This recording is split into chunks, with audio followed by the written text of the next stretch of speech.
Hola, yo de nuevo. No te asustes. Hoy vamos a hablar de fútbol.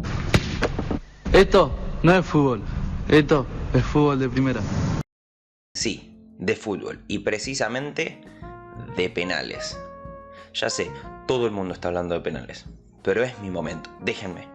Quizás no hace falta que lo explique porque si te quedaste en el video de alguna manera puede que lo conozcas, pero por las dudas lo voy a hacer. Cuando existe una necesidad de que en un partido empatado exista un ganador y por consiguiente un perdedor, se recurre a los penales. 5 penales para cada equipo, el que mete más gana y listo. Los penales son tiros desde 12 metros, un jugador enfrentado a un arquero, sencillo. La afirmación que más conocemos o más he escuchado yo acerca de los penales es que los penales son azar. Y para mí constituye una mentira. Me atrevo a decir la mentira matemática más grande que ha soltado el mundo del fútbol. Cuando hablamos de azar propiamente dicho, todos los sucesos tienen exactamente las mismas probabilidades de suceder. ¿Cómo podemos determinar que un penal puede ser gol o no ser gol? Tiene las mismas probabilidades de suceder si no conocemos todos los factores que afectan a ese momento. De eso vamos a hablar en este video. Lo primero que quiero mostrarles para empezar a discutir es este tweet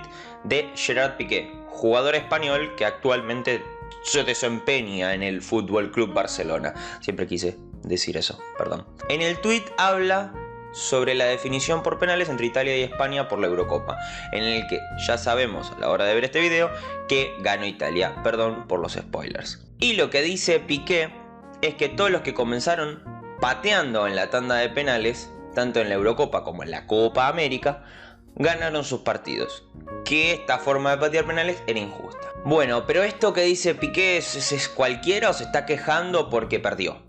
No es tan cualquiera y hay un estudio que lo aprueba.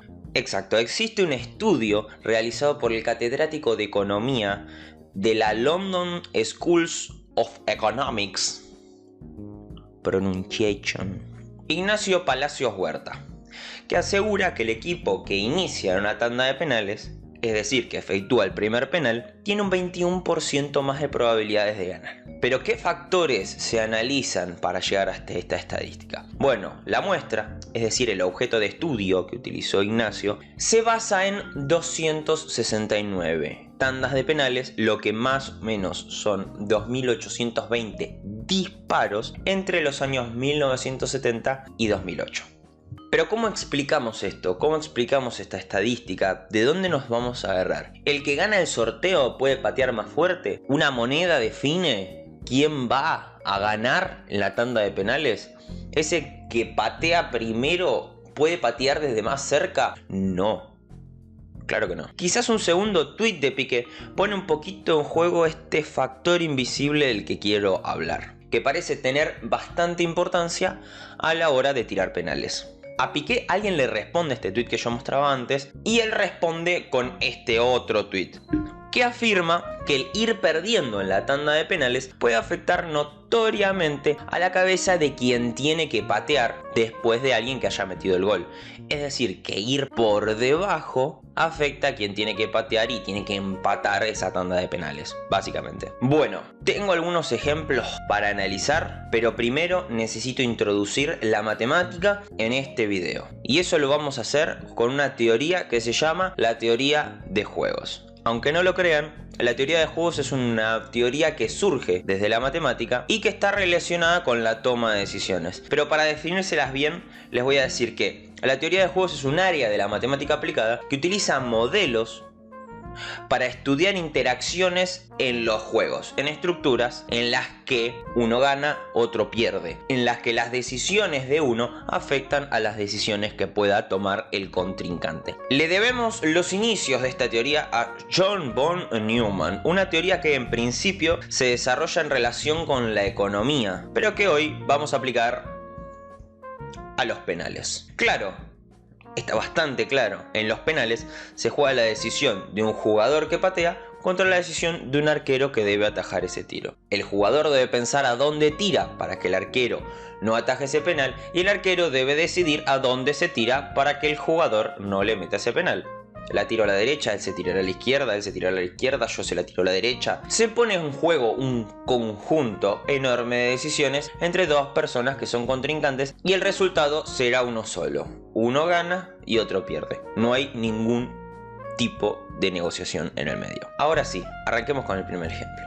Hace algunos meses, Racing y Boca debían jugar una tanda de penales luego de que uno de sus partidos termine empatado por el torneo argentino. En este caso, a Racing le jugó a favor la estadística porque comenzó pateando en la tanda de penales. Pero lo que más me llamó la atención es un gesto a la mitad de la tanda de penales que le hace el arquero a, suponemos, su entrenador de arqueros. Este gesto que vemos afirma que los jugadores de Racing habían cambiado la forma de patear los penales que venían teniendo hasta el momento. ¿Eso qué quiere decir? El arquero de Boca estudió cómo Racing venía pateando penales en tandas anteriores y decidió seguir esa tendencia. Me parece súper lógico, teniendo en cuenta también que habían pateado penales una semana antes de ese encuentro. Ese momento fue clave, porque ahí el arquero de Boca en el próximo penal decide cambiar su estrategia y tirarse para el lado contrario del que había elegido el jugador que iba a patear en ese momento en el partido anterior.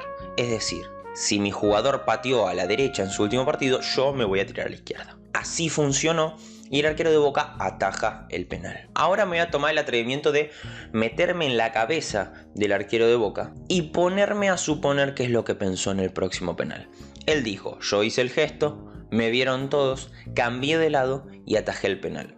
Probablemente todo eso haya cambiado también la estrategia de Racing. El próximo pateador era Enzo Copetti y el último penal que había pateado Enzo Copetti era contra Vélez y fue así. Entonces la lógica decía que iba a patearlo al mismo lugar que la vez pasada. ¿Por qué? Porque antes habían cambiado todas las formas de patear. Me vieron a mí, Agustín Rossi, que cambié la estrategia. Entonces lo que iba a hacer Copetti era cambiar la estrategia y volver a patear al lugar que venía pateando siempre, y no continuar con la estrategia que habían diseñado en un principio. Una locura. Todo eso que pensó el arquero de Boca, lamento decir que estaba errado. Así pateó Enzo Copetti el penal contra Boca. No cambió. Y todo lo que pensó uno, o todo lo que probablemente pensó uno, no lo pensó el otro. Así, Racing cumplía con esa estadística, empezó pateando y ganó. Pura teoría de juegos. Es magnífico. Bueno, ahora lo que plantea Piqué no parece tan descabellado. Racing pateó primero, ganó. Es así, los estudios son certeros, no se puede hacer nada, ya está. Si pateas primero ganás. Tengo un ejemplo muy cercano de penales en donde empieza pateando el equipo que al final pierde. Sí, el último Colombia versus Argentina. Acá entra en juego también el nuevo ídolo del pueblo argentino, Pitágoras. Dibu Martínez, el arquero de la selección argentina. Argentina finalizaba en empate su partido contra Colombia y claramente tocaban los penales porque necesitábamos tener un ganador y un perdedor. Aún peor, Colombia pateaba primero. Ya teníamos la estadística en contra. Ahora volvamos otra vez con Piqué. ¿Qué era lo que decía Piqué que jugaba en contra de patear en segundo lugar y no en primer lugar? La presión. La presión de esa falsa desventaja que te genera, que te propone patear después de alguien que haya metido el gol. Ese estar obligado. Era eso, estar obligado. Psicológicamente obligado. Acá entra el juego el arquero de Argentina. Asumo que Dibu pensó, tienen que tener presión, como dijo Piqué. Piqué dijo que tienen que tener presión. Vamos a generar una presión ficticia. Creo. Asumo. Capaz que nada más le pintó. Entonces, lo que hizo el arquero de Argentina fue crear una presión para el rival que sea insoportable. Esto le decía al arquero a Yerry Mina, jugador de Colombia, antes de patear el penal.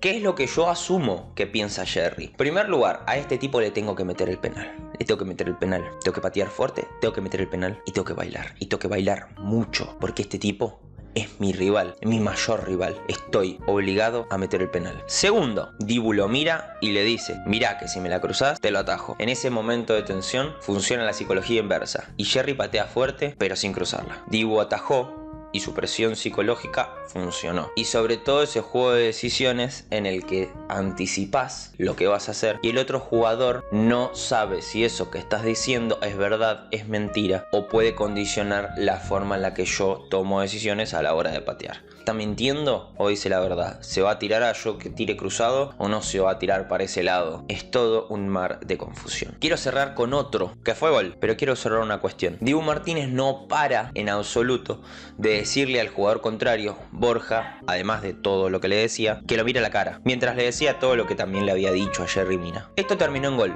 pero quiero observar que la altura y la fuerza a la que pasa la pelota que patea Borja era directamente a la cara de Dibu Martínez si Dibu Martínez se quedaba parado.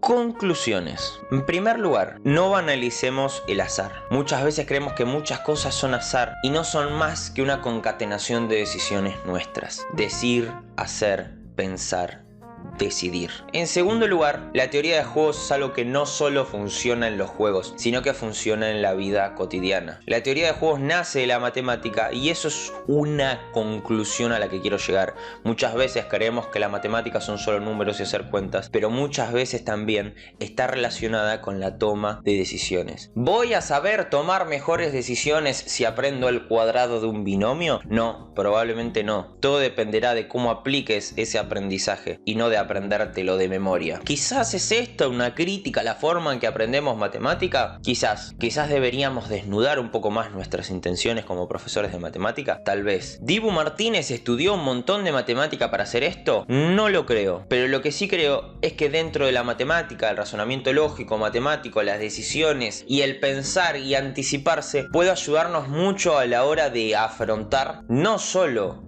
la tanda de penales, sino que la tanda de penales más importante que tenemos por delante, que es la misma vida. ¿Están dispuestos a hacer el gol y atajar el penal que está dispuesto a hacerle las cosas negativas que podemos vivir día a día?